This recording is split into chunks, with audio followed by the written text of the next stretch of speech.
2025 முடிய போகுது. பட் 2025 நான் நிறைய லெசன் லேர்ன் பண்ணியிருக்கேன். அதை நான் உங்க கூட ஷேர் பண்ண ரொம்ப ஆசைப்படுறேன். அண்ட் 2024 November 26 அன்னைக்கு அந்த இன்சிடென்ட் நடக்கலைன்னா நான் இன்னைக்கு இவ்வளோ ஹாப்பியாக இருந்திருக்கவே மாட்டேன். அண்ட் ஒன்று சொல்லுவாங்க, நம்ம எஃபோர்ட்ஸ் நம்ம உண்மையிலேயே ஒரு இடத்துல எஃபோர்ட்ஸ் போட்டு உண்மையிலேயே ஒருத்தவங்க மேலே பாசம் காட்டி உண்மையிலேயே ஒருத்தவங்களோட அன்பு நம்ம காமிச்சு, பட் அந்த இடத்துல நீ பண்ணது எல்லாமே தப்பு அப்படின்ட்டு உங்களுக்கு அந்த இடத்துல ப்ரூவ் ஆகும் போது அந்த வலி இருக்கும் பாருங்க, வேற லெவல். அந்த பெயின் எனக்கு வேலை போயிடுச்சு. என்ன பண்ணுறதுன்னு தெரியல. I have lot of commitments, EMI, வீட்டுக்கு கொடுக்கணும், எல்லா விஷயமும் இருந்தது. பட் என்ன பண்ணுறதுன்னு எனக்கு தெரியல. வேலை போயிடுச்சு. அண்ட் லிட்ரலி ஸ்ட்ரீட்டில் என்னோட வண்டி நான் உட்காந்து அழுகிறேன். என்ன பண்ணுறதுனே தெரியல. ஐயோ வேலை போயிடுச்சே, என்ன பண்ணுறது, அப்பா அம்மா கிட்ட எப்படி சொல்கிறது, என்ன பண்ணுறது, எதுவுமே தெரியல.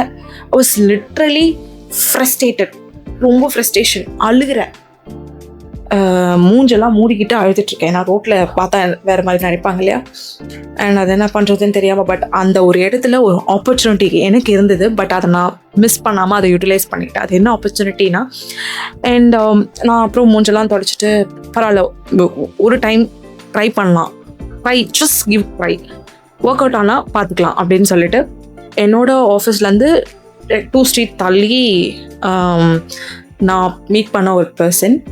And she's Ramya ma'am, and she's a stylist. And அவங்க என்னோட லைஃப்பில் ஒரு டேர்னிங் பாயிண்ட்டுன்னே சொல்லலாம். அண்ட் அவங்கள எனக்கு நான் மீட் பண்ணேன். ஆக்சுவலி என்னன்னா, அவங்க வேறு மீட்டிங் இன்னொருத்தவங்களோட அப்பாயின்மெண்ட் பண்ணியிருந்தாங்க. ஆக்சுவலி அவங்க ஆஃபீஸ் அவ்வளோவா விசிட் பண்ண மாட்டாங்க அன்றைக்கி. ஆனால் அவங்க வந்திருந்தாங்க. அன்றைக்கி ஒரு 7 o'clock இருக்கும். ஸோ நான் அன்றைக்கி போய் அவங்கள பார்த்து பேசி அண்ட் அவங்களோட நான் ஒர்க் ஸ்டார்ட் பண்ணேன். அண்ட் போக போக தான், பிகாஸ் அந்த இன்சிடென்ட் மூலமாக தான், அந்த இன்சிடென்ட் நடந்ததுனால தான் எனக்கு நிறைய விஷயங்கள் தெரிய ஆரம்பிச்சுது. இப்படிலாம் கூட மனுஷங்க இருப்பாங்களா அப்படின்னு சொல்லிட்டு. நானாவது கோவத்தில் சில விஷயங்கள் மனசில் பட்டா டக்கு டக்குன்னு சொல்லி விட்டுட்டு அந்த இடத்துல நான் முடிச்சு விட்டு போயிட்டே இருப்பேங்க. நான்லாம் இது வரைக்கும் இந்த மாதிரி நினச்சல. பட் இந்த பீப்புள்ஸ் இருக்காங்கங்க. லைக் எப்படின்னா, நம்ம முன்னாடி வேற மாதிரி பேசிட்டு, wow Jennifer you are super அப்படின்னு சொல்கிற பர்சன் முன்னாடி சொல்லிட்டு பின்னாடி போயிட்டு இவளா எனக்கு பிடிக்காது சும்மா இவ அப்படின்னு சொல்லிட்டு இருக்க பர்சனை நான் பார்த்து சீரியஸாக ரொம்ப உடஞ்சி போயிட்டேங்க. பிகாஸ் நம்ம ஒரு இடத்துல உண்மையாக இருக்கும் போது பட் ரிட்டன் அந்த இடத்துல இல்லை அப்படின்னா அது ரொம்ப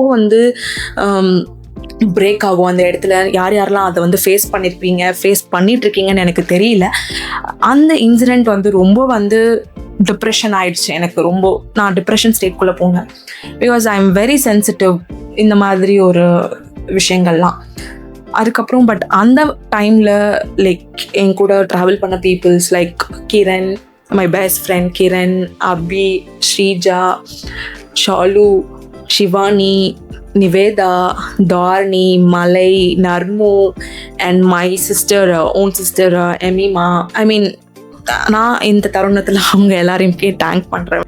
நீங்கள் கஷ்டப்படும் போது, நீங்கள் மனசு உடஞ்சிட்டு இருக்கும் போது யார் உங்களுக்காக நின்று இதெல்லாம் ஒன்றுமே இல்லடி, வாடி பார்த்துக்கலாம், வாடி பண்ணலாம், எல்லாமே பண்ணலாம்னு சொல்லி யார் உங்கள் பின்னாடி நிற்கிறாங்களோ லிட்ரலி அவங்க தாங்க உங்களுக்கான பர்சன். அண்ட் உங்கள் லைஃப்பில் ஃபுல்லாகவே உங்களுக்காக ட்ராவல் பண்ணுவாங்க. சந்தோஷ் நான் என் லைஃப்பில் மீட் பண்ணேன். சீரியஸாக ஒரு பர்சன் நம்ம லைஃப்பில் அப்படியே ஒரு மேஜிக் பண்ணுவாங்கல்ல. லைக் எப்படி சொல்கிறது, அது எப்படி நான் அதை சொல்கிறதுனா, நீ என்ன வேணால் பண்ணு, நான் பின்னாடி இன்னும் சப்போர்ட் பண்ணுறேன். சீரியஸாக காட் உங்களுக்கு பிக் திங்ஸ் வச்சுருப்பாங்க. அந்த மாதிரி ஒரு லைஃப்பில் ஒரு பர்சன் நான் மீட் பண்ணேன், சந்தோஷ். அண்ட் வந்தாங்க, நீ என்ன வேணால் பண்ண, நான் பின்னாடி என்ன சப்போர்ட் பண்ணுறேன்னு சொல்லிட்டு இப்போ வரைக்கும் சப்போர்ட் பண்ணுறாங்க. அண்ட் October 15 என்னை மேரேஜ் பண்ணிக்கிட்டாங்க. And it's one of amazing thing அப்படின்ட்டு நிறைய விஷயங்கள் நான் கற்றுக்கிட்டேன். டாக்ஸிக்கான பீப்புள்ஸ் எல்லாமே ஆஃப் பண்ணிட்டேன் என் லைஃப்லேருந்து. So I am so happy for that. உங்கள் லைஃப்பில் டாக்ஸிக்கான என்விரான்மெண்ட்லேயோ இல்லை டாக்ஸிக்கான ரிலேஷன்ஷிப்லேயோ டாக்ஸிக்கான எந்த விஷயங்கள் உங்கள்கிட்ட இருக்கும், தயவு செஞ்சு அதுலேருந்து வெளியில் வந்துடுங்க. Because your mental health is very important.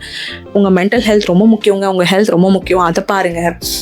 உங்களை யார் ஹாப்பியாக வச்சுக்கிறாங்களோ, உங்களை யார் சந்தோஷமாக வச்சுக்கிறாங்களோ அவங்கக்கிட்ட இருங்க. ஒரு ஃப்ரெண்ட் இருந்தாலும் அது உண்மையாக வச்சுக்கோங்க. உங்களுக்காக இருக்கணும் அவங்க. I thank to everybody, my friends, my family, my sister and my hubby. 2025 gives me a good lesson. உங்களோட கெரியர் வைஸாக இருக்கட்டும், உங்கள் பர்சனல் லைஃபாக இருக்கட்டும், ஸ்ப்ரெட் லவ். ஸோ ஒரு விஷயத்தில் வந்து நீங்கள் வந்து ஒருத்தவங்க உங்கள் ஃப்ரெண்ட்ஷிப்லேயே இருக்கட்டும், உங்கள் ரிலேஷன்ஷிப், எவ்ரி திங், ஒரு இடத்துல நீங்கள் அடி வாங்கினதுனால உங்களோட கேரக்டரோ இல்லை உங்களோட இதுவோ நீங்கள் மாற்றிக்காதீங்க. நீங்களாகவே இருங்க. உங்களுக்கு கோவம் வருதா, கோவப்படுங்க. உங்களுக்கு சிரிக்கணும்னு தோணலாம் சிரிங்க. உங்களுக்கு லவ் காமிக்கணும்னு தோணுச்சா லவ் காமிங்க. யாருக்காகவும் எதையும் நீங்கள் மாற்றிக்காதீங்க. நீங்களாகவே இருங்க. அண்ட் நீங்களாகவே இருக்கும் போது யார் உங்களை லைக் பண்ணுறாங்களோ அந்த பீப்புள் தாங்க உங்களோட கடைசி வரைக்கும் இருப்பாங்க. And I was definitely saying that 2026 also அமேசிங்காக இருக்க போகுது. ஐ எம் வெரி எக்ஸைட்டட் 2026க்காக. Everybody, my friends, family and my sisters and my husband, everybody, thank you, love you all. Bye.